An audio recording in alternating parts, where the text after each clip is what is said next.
फाल्गुन मास के शुक्ल पक्ष की पूर्णिमा तिथि को होली का दहन किया जाता है। पूर्णिमा का आरंभ 24 मार्च रविवार की सुबह 9:47 से हो जाएगा, जो कि 25 मार्च की सुबह 11:53 पर पूर्णिमा समाप्त हो जाएगी। चंद्रोदय व्यापिनी व्रत की जो पूर्णिमा रहेगी वो 24 मार्च को ही रहेगी। भद्रा का आरंभ सुबह 9:47 से हो जाएगा, रात को 10:50 तक रहेगा। भद्रा के दौरान होली का दहन नहीं करना चाहिए। होली का दहन जब भद्रा समाप्त हो जाए तभी आपको करना चाहिए। होली का दहन जब भद्रा काल में किया जाए तो उसके अशुभ परिणाम देखने को मिलते हैं। होली का दहन का जो शुभ मुहूर्त रहेगा वो 24-25 की मध्य रात्रि 11:13 से लेकर के 12:27 तक रहेगा। अगला मुहूर्त है वो 25 मार्च सोमवार की सुबह 4 बजे से लेकर के 6:30 बजे तक का भी समय होली का दहन के लिए शुभ रहेगा। भक्तजनों, माताओं, बहनों, सादर जय श्री कृष्ण। हमारे YouTube चैनल में आप सभी का बहुत बहुत स्वागत है। मैं हूं आपके साथ आचार्य धर्मेंद्र शास्त्री। सबसे पहले आपको और आपके पूरे परिवार को रंगों के महापर्व होली की बहुत बहुत शुभकामनाएं और बधाइयां। भगवान श्री हरि लक्ष्मी नारायण जी का भरपूर आशीर्वाद आप सभी के जीवन पर सदैव बना रहे। आप सभी सुखी रहें, स्वस्थ रहें, व्यस्त रहें, मस्त रहें, निरंतर उन्नति तथा प्रगति को प्राप्त करते रहें। फाल्गुन मास के शुक्ल पक्ष की पूर्णिमा तिथि को होली का दहन किया जाता है। धर्म ग्रंथों और पुराणों में लिखा हुआ है कि भद्रा काल के दौरान होली का दहन नहीं करना चाहिए। भद्रायाम द्वैन कर्तव्यम श्रावणी फाल्गुनी तथा, अर्थात भद्रा काल में दो कर्म बिल्कुल नहीं करना चाहिए। एक श्रावणी का अर्थ होता है राखी बांधना और फाल्गुनी का अर्थ होता है होली का दहन करना। ये दोनों कार्य भद्रा काल के दौरान वर्जित माने गए हैं। इस बार पूर्णिमा तिथि का आरंभ 24 मार्च 2024 रविवार की सुबह 9:47 से हो जाएगा, जो कि 25 मार्च की सुबह 11:53 पर पूर्णिमा तिथि समाप्त हो जाएगी। वहीं सूर्योदय व्यापिनी, रात्रि व्यापिनी, चंद्रोदय व्यापिनी जो पूर्णिमा रहेगी वो 24 मार्च की रात को ही रहेगी। इसलिए व्रत की पूर्णिमा भी 24 मार्च को ही रहेगी। और भद्रा काल का आरंभ 24 मार्च की सुबह 9:47 से 24 मार्च की रात को 10:50 तक रहेगा। और भद्रा का जो पुच्छ समय रहेगा वो शाम को 6:33 से लेकर के रात्रि 7:53 तक रहेगा। और भद्रा का जो मुख रहेगा वो रात्रि 7:53 से लेकर के 10:06 तक रहेगा। इस बार प्रदोष के दौरान होली का दहन आपको नहीं करना है, क्योंकि भद्रा का समय रहेगा और भद्रा का समय अशुभ माना जाता है। इसलिए होली का दहन का जो शुभ मुहूर्त रहेगा वो 24 मार्च 2024 के मध्य रात्रि 11:13 से लेकर के 12:27 तक का जो समय है वो होली का दहन के लिए अति शुभ रहेगा।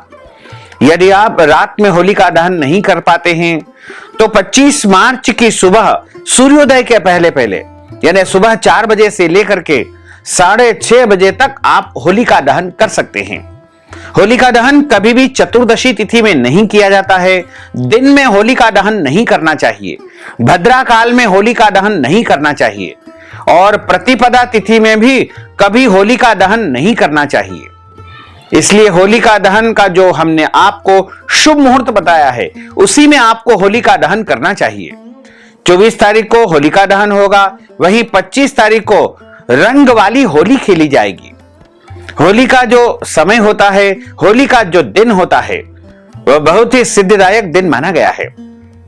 इस रात्रि में जो भी मंत्र जाप किए जाएं, सिद्धि साधना किए जाएं, उपाय किए जाएं, वो अचूक हो जाते हैं, सिद्धिदायक हो जाते हैं। तो अगर आप कोई भी सिद्धि साधना करना चाहते हैं तो आपको होली का दहन की रात में उस मंत्र का जाप करना चाहिए। अगर आप होली का दहन के माध्यम से अपने जीवन की समस्याओं को समाप्त करना चाहते हैं तो सर्वप्रथम होलिका का पूजन करें।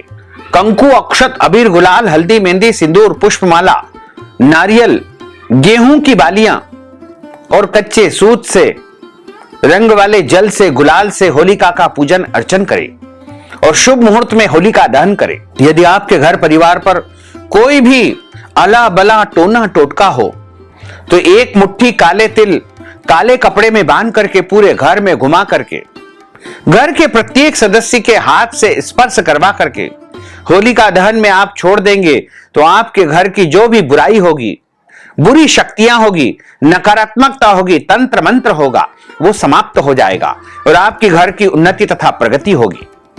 यदि आप होलिका दहन की रात में कपूर और लौंग एक मिट्टी के दीपक में जला करके उसका धुआं पूरे घर में घुमा देंगे तो आपके घर की नकारात्मकता समाप्त हो जाएगी और आपके घर में पॉजिटिविटी आएगी, घर की दरिद्रता समाप्त हो जाएगी।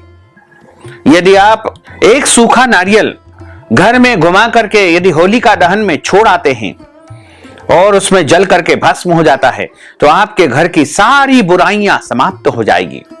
होलिका दहन होने के बाद होली की जो राख होती है उसको जल में मिला करके अपने पूरे घर में छिड़कना चाहिए। ऐसा करने से आपके घर की जो भी बुराई होगी, कष्ट होगा, संकट होगा, वास्तु दोष होगा, वो सब समाप्त हो जाएगा। और जिन छोटे बच्चों को या माताओं बहनों को, लड़कियों को बहुत ज्यादा नजर लगती है, उनको होलिका दहन की जो राख है ठंडी होने पर काले कपड़े में या लाल कपड़े में बांध करके दाहिनी भुजा पर बांध देना चाहिए। ऐसा करने से उनको नजर नहीं लगेगी और वो हमेशा सुरक्षित रहेंगे। होलिका दहन की जो राख होती है उसको पानी में डाल करके यदि कोई मनुष्य पीता है तो उसके रोग और संकट समाप्त हो जाते हैं। इसी प्रकार घर में होलिका दहन की राख यदि आप रखते हैं तो आपके घर की सारी बुराइयां समाप्त हो जाएगी और आपके घर के ऊपर, परिवार के ऊपर कोई भी टोना टोटका या अला बला बिल्कुल नहीं आएगी। यदि आप राशि के अनुसार उपाय करना चाहते हैं तो मेष राशि वालों को होलिका दहन की जो अग्नि होती है उसमें गुड़ की आहुति देना चाहिए। वहीं वृषभ राशि वालों को होलिका दहन में मिश्री एवं नारियल की आहुति देना चाहिए तथा अगली जो राशि है मिथुन राशि, उनको होलिका दहन में कपूर एवं इलायची की आहुति देना चाहिए। कर्क राशि वालों को होलिका दहन में चावल या सफेद तिल की आहुति प्रदान करना चाहिए। वहीं सिंह राशि वालों को होलिका दहन में यानी होली की ज्वाला में गूगल और गुड़ की आहुति प्रदान करना चाहिए। कन्या राशि वालों को होलिका दहन की जो ज्वाला होती है उसमें पान और हरी इलायची की आहुति देना चाहिए। और तुला राशि वालों को होलिका दहन में कपूर की आहुति प्रदान करना चाहिए। वहीं वृश्चिक राशि वालों को होलिका दहन की जो ज्वाला होती है उसमें गुड़ की आहुति प्रदान करना चाहिए। धनु राशि वालों को होलिका दहन की ज्वाला में खड़ी हल्दी यानी हल्दी की घाट और नारियल की आहुति प्रदान करना चाहिए। मकर राशि वालों को होलिका दहन में काले तिल और लौंग की आहुति प्रदान करना चाहिए। वहीं कुंभ राशि वालों को होलिका दहन की जो ज्वाला होती है उसमें काले रंग की जो सरसों होती है वो और लौंग लेकर के गूगल के साथ आहुति प्रदान करना चाहिए। मीन राशि वालों को होलिका दहन में पीली सरसों और गुड़ की आहुति प्रदान करना चाहिए। यदि आप होलिका दहन के अवसर पर कपूर, लौंग, गुड़, गुग्गल आदि वस्तुओं की आहुति प्रदान करते हैं तो आपके घर का, परिवार का वातावरण शुद्ध होगा और आपके घर में सुख, शांति, समृद्धि अवश्य ही आएगी। होली की रात्रि परम सिद्धिदायक रात्रि मानी जाती है। माता महालक्ष्मी को यदि आप प्रसन्न करना चाहते हैं, अपने घर की दरिद्रता यानी गरीबी को आप समाप्त करना चाहते हैं तो बिल्व फल ला करके, सुखा करके, यदि आप घी में डुबो करके ओम महालक्ष्मी नमः बोलते हुए 108 आहुति अग्नि में प्रदान करेंगे तो निश्चय ही आपके घर में दशों दिशाओं से लक्ष्मी का आगमन होगा, अष्ट लक्ष्मी का आगमन होगा, स्थिर लक्ष्मी का आगमन होगा। यदि आपकी नौकरी में बहुत ज्यादा परेशानी आ रही है, बहुत ज्यादा आपके ऊपर काम का बोझ है, तनाव है, तो आपको होलिका दहन की रात्रि में ध्यान लगा करके ओम का अधिक से अधिक उच्चारण करना चाहिए। यदि आप बेरोजगार है, आपको कोई भी रोजगार या नौकरी प्राप्त नहीं हो पा रही है व्यापार आपका अच्छा नहीं चल रहा है तो आपको होलिका दहन में गुड़ और काले तिल ये दोनों मिलाकर के अर्पण करना चाहिए।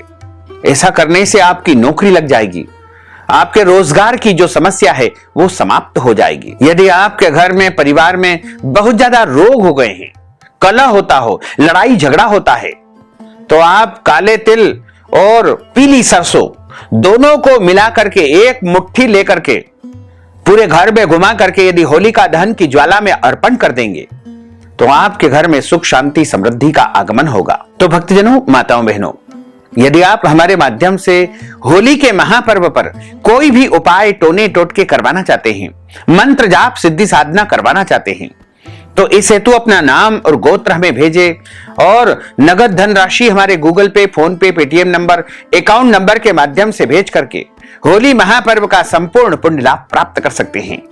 साथ ही आप सभी से अनुरोध है कि हमारे इस ज्ञानवर्धक वीडियो को अधिक से अधिक लोगों को शेयर करिएगा, लाइक करिएगा, कमेंट करिएगा और यदि अभी तक आपने सब्सक्राइब नहीं किया है तो अभी और इसी समय सब्सक्राइब कर लीजिए ताकि इसी प्रकार की ज्ञानवर्धक वीडियो आपको सबसे पहले प्राप्त हो सके।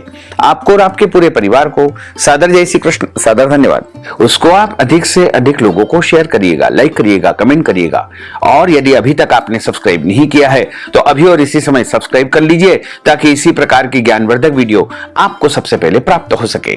आपको और आपके पूरे परिवार को सादर जय श्री कृष्ण, सादर धन्यवाद।